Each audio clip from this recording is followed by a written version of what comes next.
I have a dream that one day this nation will rise up and live out the true meaning of its creed. We hold these truths to be self-evident, that all men are created equal.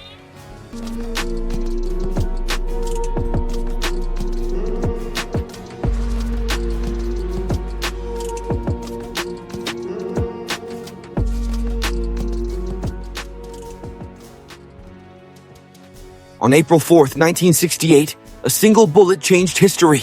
Dr. Martin Luther King Jr., the man who led a revolution of peace and justice, was gunned down on the balcony of the Lorraine Motel in Memphis, Tennessee.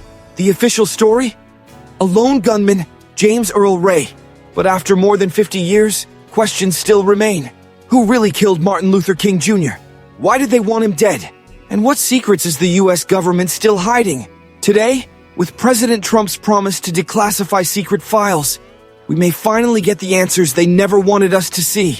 According to the government, the story is simple. James Earl Ray, a career criminal and escapee from a Missouri prison, traveled to Memphis, rented a room across from the Lorraine Motel, and fired the fatal shot. He fled the scene, leaving behind a rifle with his fingerprints. 2 months later, he was arrested in London. Facing the death penalty, he confessed. Case closed, right? Not so fast. Now, we've got some difficult days ahead. But it really doesn't matter with me now, because I've been to the mountaintop. Because almost immediately, doubts emerged. Ray later recanted, claiming he was set up. And over the years, key evidence and testimonies have surfaced that suggest something far more sinister. To understand why King was assassinated, we must ask, who benefited from his death? By 1968, Dr. King had become more than a civil rights leader. He was an anti-war activist, a critic of capitalism, and a threat to the U.S. government. He spoke against the Vietnam War, calling the U.S. the greatest purveyor of violence in the world. He planned the Poor People's Campaign, uniting poor black and white Americans to demand economic justice. And he was organizing a massive march on Washington that threatened to shut down the nation's capital. The FBI, led by J. Edgar Hoover, saw him as the most dangerous Negro in America. Under a program called COINTELPRO, the FBI actively harassed, spied on, and tried to discredit King. Hoover even sent a letter encouraging King to kill himself. Could the same forces that tried to destroy him while he was alive have had a hand in his death? James Earl Ray was convicted, but many believe he was just a patsy.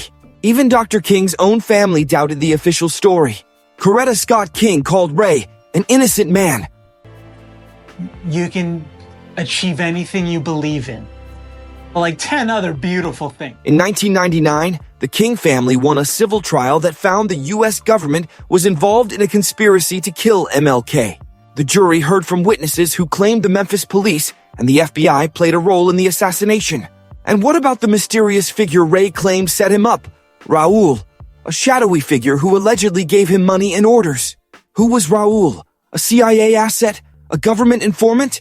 To this day, no one knows for sure. Accept the role of symbolism without going through constant moments of self-examination. For decades, government documents about King's assassination have remained classified. Now, with President Trump's pledge to release more secret files, what might we discover? Could they confirm FBI involvement? Could they reveal names of conspirators who were protected for decades? Or will they expose something even darker, proof that MLK's murder wasn't just allowed to happen but was orchestrated at the highest levels? One thing is certain, the truth is still out there. And after more than 50 years, it's time the world finally knows who really killed Martin Luther King Jr. The fight for justice never stops.